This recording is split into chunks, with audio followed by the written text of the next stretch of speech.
Assalamualaikum warahmatullahi wabarakatuh.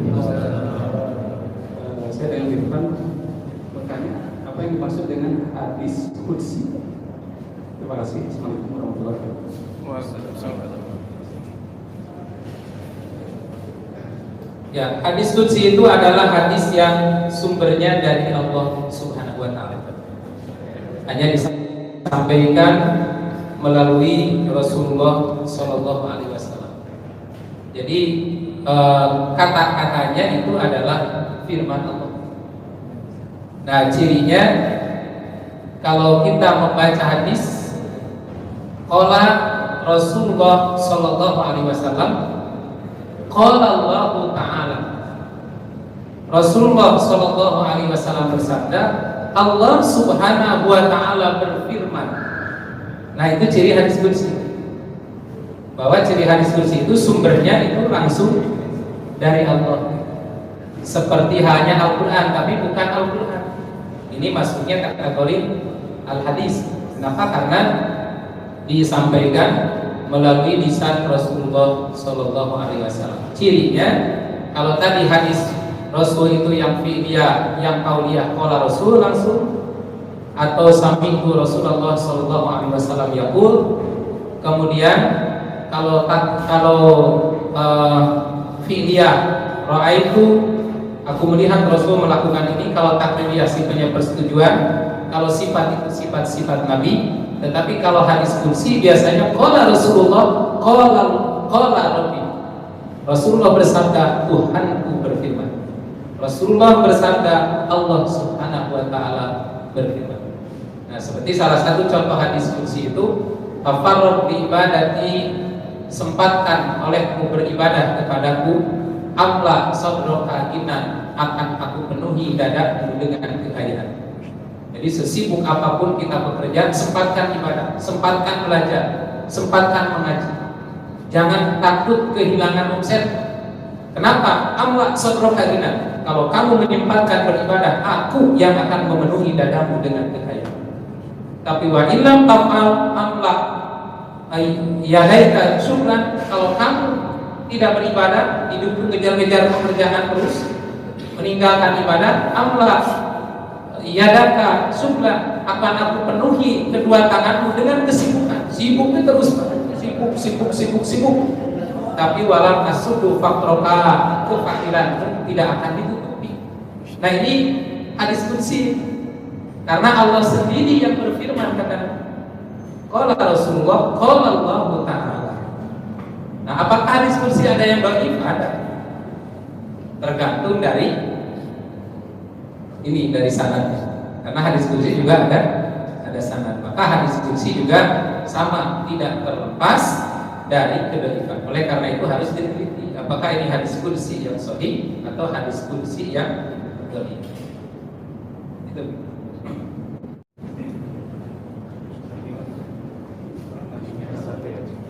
Bismillahirrahmanirrahim. Assalamualaikum warahmatullahi wabarakatuh.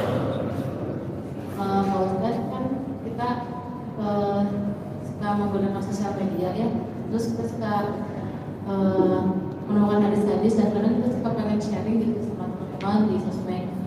Kalau sekarang untuk hukumnya itu bagaimana? Kadang kita langsung repost aja gitu di sosial media.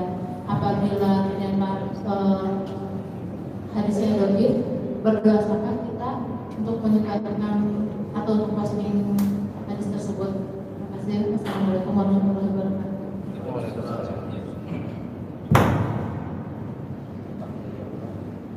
Kalau sekedar posting itu saya kira tidak masalah. Kenapa? Karena hadis-hadis yang tersebar di media itu juga terdapat di dalam kitab aslinya. Di dalam kitab-kitab hadis itu ada hadis yang sahih, seperti yang di luar Sahih Al-Bukhari dan Sahih Muslim itu hadis dari Sunan Abu Dawud, At-Tirmidzi, An-Nasai, Ibnu Majah, hadis dalam kitab Imam Ahmad, Al-Muwatta, Ad-Darimi, kemudian ada Rukutni dan lain-lain. Itu hadis-hadis itu ada yang sahih, ada yang dhaif, kemudian ada juga yang palsu atau maudhu. Jadi kalau hanya sekedar menulis atau memposting tidak masalah, tetapi harus dijelaskan kedaifannya. Jadi dijelaskan kedaifannya bahwa ini adalah hadis yang dhaif. Tetapi kalau kita belum mengetahui kedaifannya atau kedudukan hadis itu, sebaiknya jangan cepat-cepat memposting. Khawatir itu malah justru menyebarkan berita-berita hoax di dalam hadis, berita bohong. Jadi sebaiknya ketika kita membaca satu hadis itu dicek and recheck dulu, ditanyakan dulu kepada ahlinya apakah ini hadis ini sahih atau tidak. Karena apabila kita tujuannya untuk menyampaikan, menyebarkan dalam arti mendakwahkan, dan kemudian orang mengamalkan dari hadis itu, ya tentu saja terbawa juga, terbawa dosanya. Orang lain jadi ikut-ikut melakukan hal yang menyimpang, padahal sebetulnya hadis itu adalah hadis yang palsu. Nah, tapi kalau para ulama mencantumkan hadis itu kepentingannya sekedar informasi bahwa hadis itu ada yang sahih, ada yang dhaif, ada yang hasan, ada yang palsu. Seperti hanya kalau Bapak Ibu membaca kitab Bulughul Maram, di dalam kitab Bulughul Maram itu tidak hanya Imam Ibnu Hajar Al-Asqalani tidak hanya mencantumkan hadis-hadis yang sahih, tetapi juga mencantumkan hadis-hadis yang dhaif. Bahkan ada hadis yang dhaifnya dhaif sekali, dhaifun jiddan, tetapi diberi keterangan bahwa hadis ini dhaif. Tujuannya apa? Supaya diketahui, jangan diamalkan. Jadi jangan kemudian menyimpulkannya begini, oh Imam Ibnu Hajar Al-Asqalani juga mengamalkan hadis dhaif. Bukan begitu. Itu tujuannya sebagai informasi bahwa hadis itu dhaif. Kalau dhaif berarti jangan diamalkan. Nah, walaupun nanti dalam pembahasan pengamalan ada ikhtilaf, ada perbedaan di kalangan para ulama. Ada yang membolehkan mengamalkannya, ada yang melarang secara mutlak, ada yang membolehkan tapi untuk kepentingan apa? Kalau untuk kepentingan penjelasan kata mah boleh saja menggunakan hadis dhaif.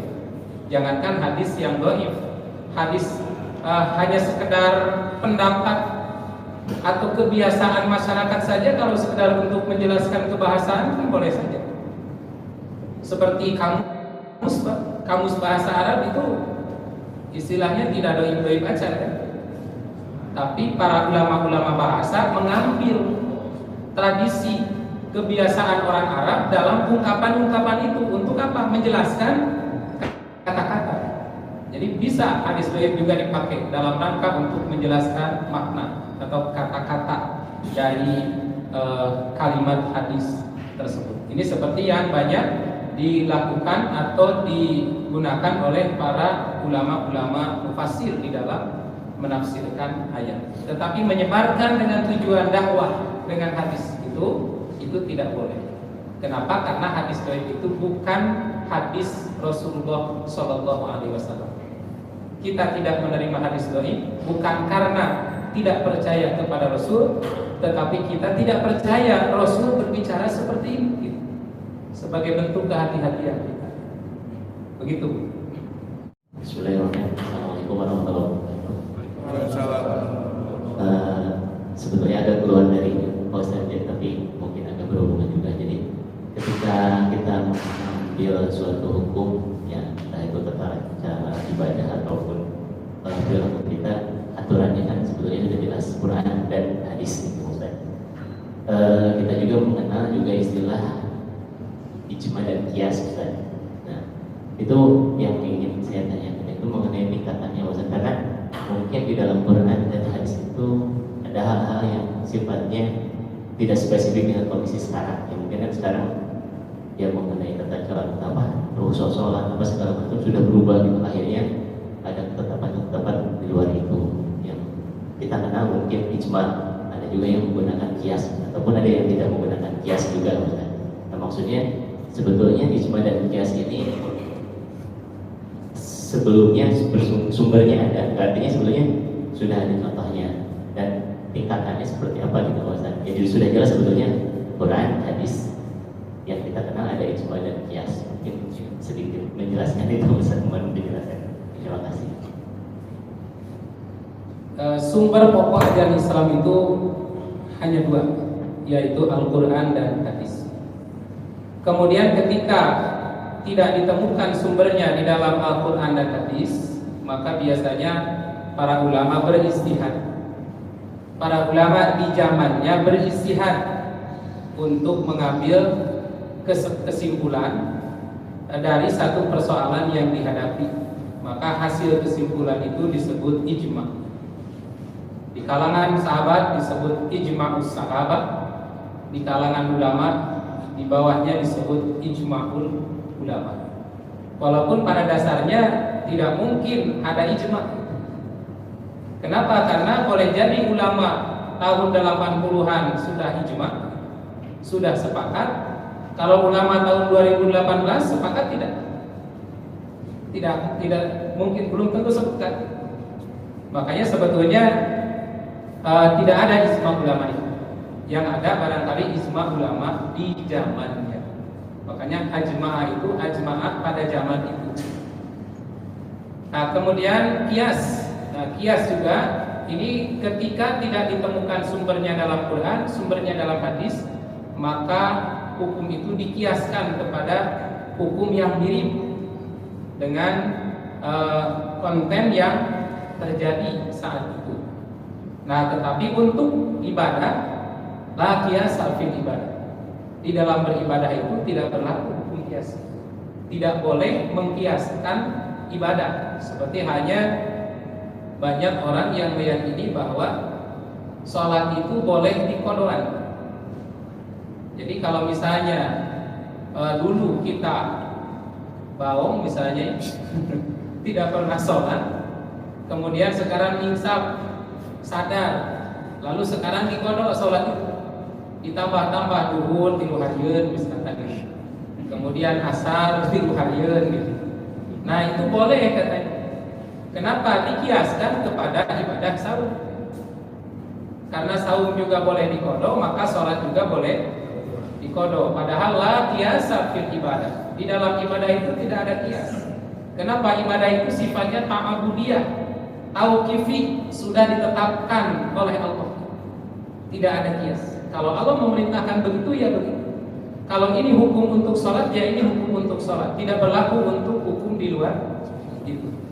Makanya sumber hukum itu pada dasarnya hanya dua, Al-Quran dan Hadis. Sementara ijma ini juga ikhtilaf. Jadi tingkatannya di bawah Quran dan Sunnah dan diikhtilafkan. Ada yang menggunakannya, ada yang tidak. Kemudian qiyas juga sama. Ini juga di kalangan para ulama ikhtilaf. Ada yang membolehkan, ada yang tidak membolehkan. Nah, kalau saya lebih setuju bahwa sumber hukum itu hanya dua, Al-Quran dan Sunnah saja. Nah, kemudian bisa juga kita menggunakan ijma'us sahabat, kesepakatan ulama sahabat, apabila memang ijma'us sahabat ini tidak bertentangan dengan Quran dan juga tidak bertentangan dengan hadis yang sahih. Jadi yang bisa diamalkan dan bisa kita jadikan panduan itu adalah ijma'us sahabat, ijma'nya para sahabat. Kenapa? Karena para sahabat itu adalah salafus soleh, istilahnya yang terbimbing oleh Rasulullah Sallallahu Alaihi Wasallam. Sementara ke bawahnya itu belum tentu. Nah, seperti saya katakan tadi, boleh jadi ulama pada tahun 200-an, pada tahun 300-an berijma, tapi ulama sekarang kan belum tentu. Nah, makanya dalam kesimpulan-kesimpulan fikih, ijma ulama ini banyak juga yang membantahnya. Makanya ketika kita menemukan keputusan hukum dari hasil ijma atau hasil qiyas, sebaiknya kita kembalikan kepada sumber hukumnya. Ada tidak sumbernya di dalam Quran, ada tidak di dalam hadis. Bagaimana caranya? Nah, ini caranya dengan mempelajari ilmu usul fikih. Di dalam ilmu usul fikih itu ada kaidah-kaidah bagaimana cara kita mengambil hukum, baik mengambil hukum dari sumbernya atau mengambil hukum dari pekerjaan mukallafnya. Sehingga kaidahnya juga dibagi dua, ada kaidah usuliyah, ada kaidah fiqhiyah. Kaidah usuliyah itu adalah kaidah-kaidah untuk memahami sumber hukum, memahami Quran, memahami hadis. Karena Quran hadis itu sumbernya. Kemudian ditetapkannya oleh kaidah ini, oleh usul fikih. Nah, sehingga ketika ulama beda menggunakan kaidah, beda kesimpulan hukum. Maka jangan heran kalau ada ikhtilaf itu, boleh jadi beda dalilnya atau dalilnya sama tapi kaidah yang digunakan berbeda. Nah, ini dipelajari di dalam kaidah usuliyah. Kemudian yang kedua ada yang disebut kaidah fiqhiyah. Kaidah fiqhiyah itu adalah kaidah untuk memahami perbuatan mukallaf. Pekerjaan kita itu yang bukan sumbernya dari Quran, pekerjaan kita ini boleh tidak. Nah, di sini ada kaidah-kaidah fiqhiyah namanya. Assalamualaikum Ustaz. Mau bertanya pembahasan tentang hadis tauhid yang kita banyak dengar selama ini, salah satunya adalah menuntutlah ilmu sampai ke negeri Cina. Itu pembahasannya gimana? Kok bisa ketemu dinyatakan sebagai tauhid? Iya, utlubul ilma walau bisir. Carilah ilmu sampai ke negeri Cina. Sampai orang Cina hafal sekali hadis ini. Karena mungkin hadis ini mengangkat negaranya gitu ya. Nah, itu bukan hadis sahih, itu hadis maudhu, hadis palsu. Itu ada di dalam kitab Al-Mawdu'at. Jadi kalau Bapak Ibu penasaran, datang ke perpustakaan, cari kitab Al-Mawdu'at. Al-Mawdu'at itu kumpulan hadis-hadis palsu, ada itu di situ. Utlubul ilma walau bisir, carilah ilmu walau ke negeri Cina. Nah, apa hadis palsu itu? Hadis palsu itu hadis buatan Yahudi. Jadi Yahudi yang membuat.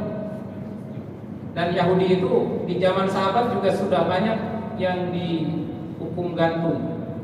Di zaman, kalau nggak salah, Ali bin Abi Thalib itu ada seorang Yahudi yang dihukum gantung karena membuat, kalau tidak salah, 90.000 hadis palsu. Jadi ketika mau dihukum gantung, dia ngaku, saya sudah membuat 90.000 hadis palsu. Dan boleh jadi hadisnya ini sudah banyak diamalkan oleh kita kaum muslim. Karena bagi orang Arab ya gampang bikin hadisnya. Apalagi kita bisa bahasa Arab kan, gampang, tinggal qala Rasul, orang yang disusul. Nah, ternyata diteliti ini oleh para ulama hadis, oh ini Yahudi ini nih yang membuat hadis palsu ini. Nah, itu dapat diketahui dari transmisi ini, Pak. Jadi katakanlah misalnya dari jalur transmisi ini ada orang umpamanya di tengah-tengahnya, seorang bernama A misalnya, kemudian dalam biografi hadisnya itu bahwa ternyata dia itu seorang pemalsu hadis. Nah, maka hadis tersebut bisa dikatakan sebagai hadis maudhu atau hadis palsu. Jadi mengetahui palsu dan tidaknya itu dari transmisi itu, dari jalurnya. Jadi sekarang jangan menyampaikan hadis itu. Utlubul ilma walau bisir. Itu hadis palsu bikinan Yahudi. Jadi mencari ilmu itu kemana aja. Kalau yang malam Jumat juga kan itu juga sering teman-teman itu Ya, itu juga nggak ada Pak. Nggak ada itu juga berita bohong gitu. Malam Jumat, malah ini jadi apa namanya? guyonan itu. Jadi guyonan gitu. Nah, jadi hati-hati ya. Kita di medsos itu di samping juga harus waspada mengcounter hoax dalam bidang politik, dalam bidang ekonomi, kesehatan dan lain-lain, juga hoax hadis, Pak. Karena wah, di media sosial ini luar biasa, hoaxnya ini dominan. Kenapa ya? Karena mereka juga usaha kan. Kalau tidak ramai nggak akan ada yang mau buka Facebook, buka grup, buka internet. Ya kalau begitu tidak akan laku jaringan. Nah, karena itu kita harus cerdas, harus waspada dalam menyerap berita itu, baik itu berita agama, berita politik, berita kesehatan atau berita apapun. kita harus membudayakan dengan literasi. Jadi ada tidak sumbernya ini? Kalau ini info medis kedokteran kan banyak, wah menyanjung air untuk ini, untuk itu segala macam gitu. Betul tidak? Itu harus ditanyakan kepada ahlinya. Saya sering menanyakan beberapa artikel kepada dokter. Kebetulan saya punya grup yang di situ ada dokter. Itu ternyata banyak hoax dalam kesehatan juga. Kemudian apalagi dalam politik. Maka dalam bermedsos itu kita harus cerdas, ya terutama dengan mengedepankan literasi. Sumber rujukan tulisan ini dari mana? Nah itu yang harus kita cari, baru kemudian kita share kepada orang lain. Kalau kita sudah siap juga untuk mempertanggungjawabkan keasliannya, kesohihannya. Kalau tidak, ya itu sama dengan menyebarkan berita-berita bohong. Assalamualaikum warahmatullahi wabarakatuh. Kalau menurut kaidah ulama misalkan ada satu hadis dengan dua matan yang sama, tapi dengan sanad yang berbeda, apakah itu akan dihitung masing-masing satu hadis? Misalkan seperti Al-Imam Al-Bukhari lagi ketika menghafal 600.000 hadis, kemudian beliau teliti kembali, kemudian beliau pilih menyisakan 7.000 hadis lebih dalam Sahih Bukhari. Apakah hadis-hadis yang kemudian beliau masukkan dalam kitab Sahihnya itu adalah hadis yang doif, atau memang ada matan yang sama kemudian beliau pilih satu sanad yang beliau sahih? Hadis yang dicantumkan oleh Imam Al-Bukhari di dalam kitab Sahihnya itu hadis sahih semua dengan dua syarat. Satu, subutul liqa, dia bertemu dengan orangnya. Yang kedua, satu zaman. Ini syarat sahih Bukhari. Jadi syarat hadis Sahih Bukhari, ketika mencantumkan hadisnya di dalam kitab Sahih, katakanlah Humaydi Abdullah bin Zubair dengan Sufyan ini harus satu zaman dan bertemu langsung. Tidak cukup hanya satu zaman. Karena kalau ulama lain ada yang menetapkan kriteria tidak apa-apa, tidak bertemu juga asal satu zaman. Artinya dia tidak mendengar langsung, boleh jadi mendengar melalui pelantara orang lain. Misalkan saya sejaman dengan Jokowi, lalu kemudian saya mendengar berita dari Jokowi, tidak bertemu langsung, tapi beritanya mendengar. Nah, ulama hadis lain ada yang menganggap ini juga masih bisa dinyatakan sahih. Nah, memang boleh jadi sahih. Tetapi kalau Imam Bukhari tidak, Imam Bukhari itu di samping satu zaman, tapi harus subutul liqa, harus bertemu. Bahkan ada banyak hadis yang diterimanya dengan sambil bersalam, sambil berpegangan tangan. Ini untuk menjamin bahwa berita yang diterimanya itu adalah berita yang sahih. Nah, sisanya itu, nah memang banyak, sebetulnya masih sahih, masih banyak yang sahih juga. Makanya diteliti lagi oleh Imam Al-Hakim dan kemudian ditulis di dalam kitab Al-Mustadrak lil Hakim ala Sahihain, kitab yang disusulkan oleh Imam Al-Hakim kepada Imam Bukhari dan Muslim.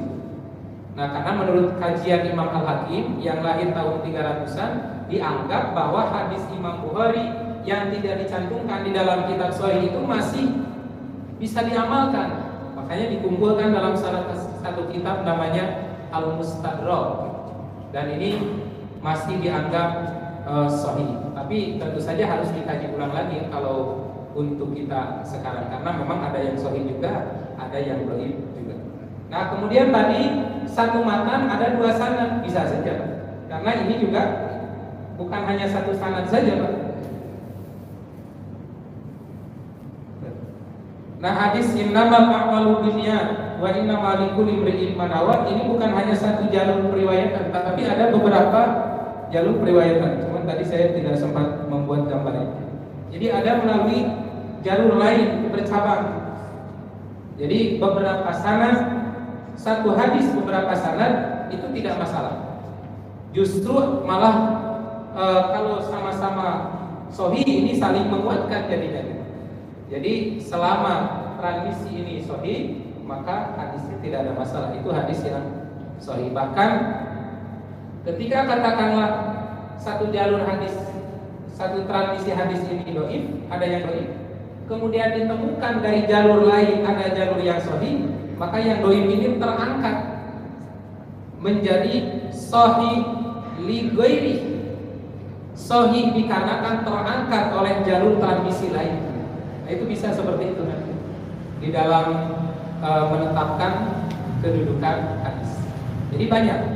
Malah kalau Bapak Ibu meneliti hadis tolabul ilmi faridatun ala kulli muslimin, itu ratusan sanadnya. Kalau saya gambarkan banyak sekali sanadnya. Tolabul ilmi faridatun ala kulli muslimin itu banyak sekali sanadnya, dan hadis itu memang sangat populer dan sanad-sanad itu juga baik semuanya. Jadi itu tidak masalah, tidak menentukan sahih dan dhaifnya. Yang menentukan sahih dan dhaifnya itu adalah rawinya, orangnya. Apakah orang ini bisa dipercaya atau tidak bisa dipercaya, itu yang menentukan sahih dan dhaif. Kalau banyak sanad dan semuanya sahih kuat, nah itu justru hadis itu berarti mutawatir. Baik, ada lagi yang lain? Mungkin berjauh ya, karena sudah jam 13:15 itu. Tapi sebelum berakhir, kami memohon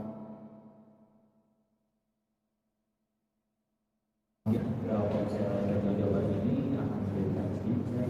Jadi mohon privasinya untuk menerangkan agar manajemen dan juga seluruh penyelesaian Telkomsel dapat melaksanakan amanah ini dengan segera mungkin. Ya, alhamdulillah, mudah-mudahan rencana baik untuk membangun masjid di sini, membangun di belakang, mendapatkan pertolongan dari Allah Subhanahu wa taala. Karena insyaallah kata Nabi SAW, man bana masjidan, barang siapa yang membangun masjid, min malin shalih, dari harta yang baik, dari harta yang halal, banallahu baitan fil jannah, Allah akan membangunkan rumah di surga. Dan insyaallah membangun masjid itu gampang, kan banyak pertolongan Allah Subhanahu wa taala. Saya juga 3 tahun berjuang dari nol, membeli tanah, membangun masjid dan madrasah selesai. Alhamdulillah. Hanya ditangani oleh beberapa orang, apalagi oleh Telkomsel, insyaallah mudah. Ya. Saya doakan mudah-mudahan cita-cita yang baik ini tepat terwujud. Yas'alukumullah. Allahumma inna nas'aluka khairal masalah wa khairal du'a wa khairal ilmi wa khairal najah wa khairal hayat wa khairal mamat wa sabitna wa saqim mawazina wa haqiq imanana wa rfa' darajatana wa taqabbal salatana wa nas'aluka al-ula minal jannah. Rabbana atina fid dunya hasanah wa fil akhirati hasanah wa qina azabannar. Amin ya rabbal alamin. Aqulu qouli hadza wa astaghfirullah li wa lakum. Wassalamualaikum warahmatullahi wabarakatuh. Waalaikumsalam warahmatullahi wabarakatuh.